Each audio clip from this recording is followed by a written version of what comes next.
6 ఎందుకు రాశానంటే ముందే సింబల్స్కి అర్థాలు తెలిసినాయి అనుకో నీకు కొంచెం ఈజీ అవుతుంది అని చెప్పేసి సింబల్స్కి అర్థం తెలియకుండా మనం చేసినప్పుడు కొద్దిగా ఇబ్బంది పడతామని చెప్పేసి సింబల్స్ ఒకసారి ఎందుకన్నా మంచిదని సింబల్స్ రాసనమాట.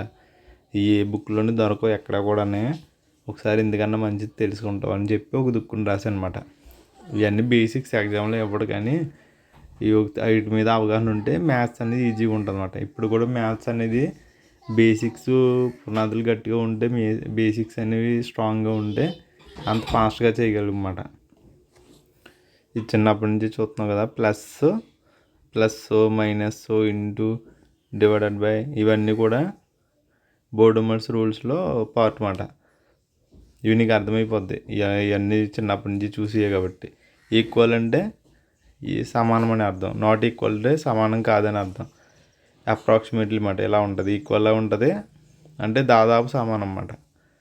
దాన్ని గుర్తించడానికి అది. ప్లస్ ఆర్ మైనస్ అంటే ప్లస్ ఆర్ మైనస్ అన్నమాట. ఇది 6 or plus or minus 1 plus or minus 2 అనేసి ఒక దుక్కున వస్తూ ఉంటుంది. అప్పుడు అయితే ప్లస్ అవ్వచ్చు, లేకపోతే మైనస్ నెగిటివ్ వాల్యూ అవ్వచ్చు అన్నమాట. ఈ విధంగా ఉన్నప్పుడు ప్లస్ ఆర్ మైనస్ వాడతారు. గ్రేటర్ అనమాట, ఇవి చూసుకో. ఈ లెస్ దెన్ గ్రేటర్ దెన్ కొద్దిగా కన్ఫ్యూజ్ అవుతూ ఉంటారు. గ్రేటర్ దెన్ ఈ పక్క ఉంటుంది, లెస్ దెన్ ఈ పక్క ఉంటుంది.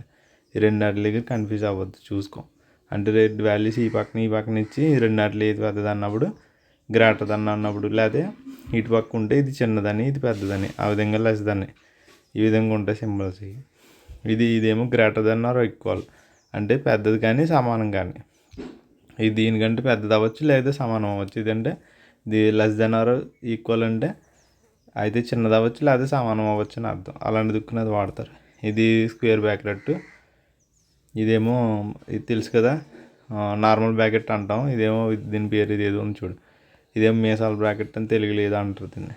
ఇదేమో బ్రాకెట్ యాంగిల్, ఇది మనకి ఇందులో వస్తుంది కదా, ఎక్కడ వస్తుంది ఇదే కోణాలు అనేది తెలుగులో ఉంటుంది చాప్టర్. ఇది ఇంగ్లీష్లో ఏమైనా ఉంటుందో నాకు ఐడియా లేదు, కానీ అలాంటి దుక్కున ఇలా అనిపిసి 30 degrees అని యాంగిల్ చూపించేటప్పుడు ఈ సింబల్ వస్తుంది. ఇది పెద్ద యూజ్ అవ్వవు, జస్ట్ బేసిక్ అంతే.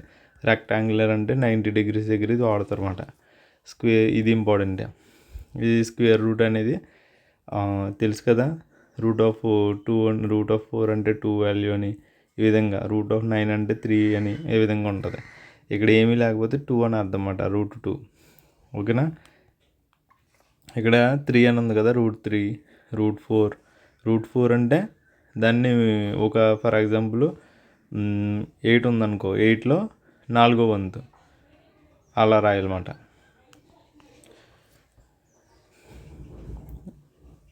రూట్ 4th ఒకవేళ 5th అయితే అంతవరకు రావు. ఈ 5th రూటు, ఇవి ఒకవేళ 6th రూట్ అని రాయాలనుకో ఇలా రాయాలి, 7th రూట్ అని రాయాలనుకో ఇలా రాయాలి, ఈ విధంగా రాస్తారు అన్నమాట. 8th రూట్ అని రాయాలనుకో ఈ విధంగా రాస్తారు. ఈ 4th root, square root, cube root సరిపోతాయి. ఈ పవర్స్ అన్నమాట. పవర్స్ అంటే x square, x cube, x power 4, x power 5, లేకపోతే 2 power square, 2 cube, 3 power 4, 2 power 4 అలా సంథింగ్ అని వాల్యూస్ రాస్తాం కదా, దాన్ని మనం పవర్ అని చదువుతాం అన్నమాట. అందుకని చెప్పి ఆ సింబల్ వాడతారు. నెక్స్ట్ ఏంటి, పర్సంటేజ్. ఇంక ఇది నువ్వు దీన్ని బేస్ చేసుకుని మన కాంపిటేటివ్ ఎగ్జామ్లో ఒక 5 చాప్టర్స్ ఎన్నో డిపెండ్ అయ్యి ఉంటాయి ఇంచుమించు.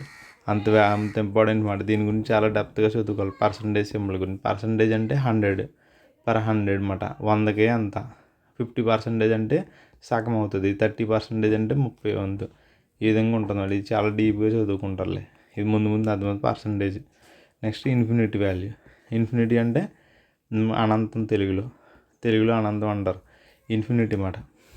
నెంబర్స్ ఎన్ని ఉంటాయి మొత్తం, 1 2 3 4 అలా ఎక్కడి వరకు రాయగలదు నువ్వు చెప్పలన్నమాట.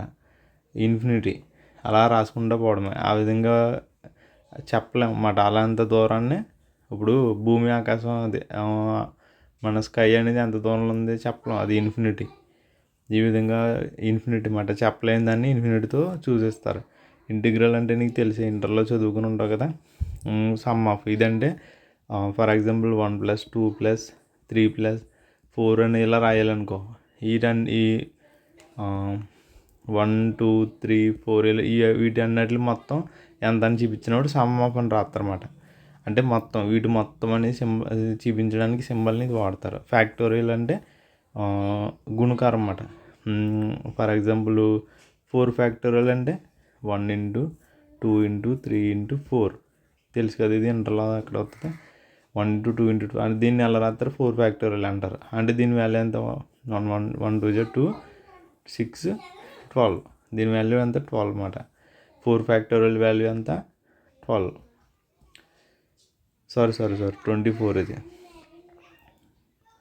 24 4 ఫ్యాక్టోరియల్ వాల్యూ 24 అన్నమాట. ఈ విధంగా మనం ఒక లేకపోతే 5 ఫ్యాక్టోరియల్ అంటే 5 24 120 ఈ విధంగా చూపించినప్పుడు ఈ వాల్యూస్ వస్తాయి. ఇలా ఇది వాడతారు అన్నమాట ఫ్యాక్టోరియల్. నెక్స్ట్ ఇది రేషియో. ఇది కూడా చాలా ఇంపార్టెంట్. మన కాంపిటేటివ్లో ఈ సింబల్ని బేస్ చేసుకుని ఇంచుమించు రేషియో అండ్ ప్రపోర్షనల్ ఉంటుంది. ఇది ఈ 2 సింబల్ని బేస్ చేసుకుని ఒక 4-5 చాప్టర్లు డిపెండ్ అయి ఉంటాయి. 4-5 చాప్టర్లే డిపెండ్ అయి ఉంటాయన్నమాట. ఈ రేషియో అండ్ ఫ్యామిలీ అంటారు దాన్ని. ఇది కూడా చాలా ఇంపార్టెంట్ ఈ ఎగ్జామ్స్లో. ఇది పై వాల్యూ తెలుసు కదా 22/7 అని. 22/7 వాల్యూని పై అంటారు. ఈ పై సింబల్ ఎక్కడన్నా కనబడితే 22/7 అని అర్థం అన్నమాట. ఇది చూడు యూనియన్. ఇంటర్సెక్షన్ అంటే యూనియన్ అన్నమాట. రెండాటికి అనుసంధానంగా ఉన్నది. యూనియన్ అంటే ఇది లేదా ఇది అని అర్థం. ఇది లేదా ఇది అని అర్థం వచ్చేటప్పుడు ఈ సింబల్ని వాడతారు. మైక్రో అంటే తెలుసు కదా 10⁻6 -6 10⁻6 వాల్యూ మైక్రో. ఇది ఫిజిక్స్లోనే ఎక్కడ వస్తుంది, ఇది అంత కాదులే. ఈ సింబల్స్ మీద ఐడియా ఉంటే కొద్దిగా నీకు ఈజీ అవుతుంది అని చెప్పేసి సింబల్కు రాసి అనమాట. వీటి మీద కొంచెం అవగాహన పెట్టుకో. అంత చదవాల్సిన అవసరం లేదు, జస్ట్ ఒకసారి చూసుకుంటామని రాసి అనమాట.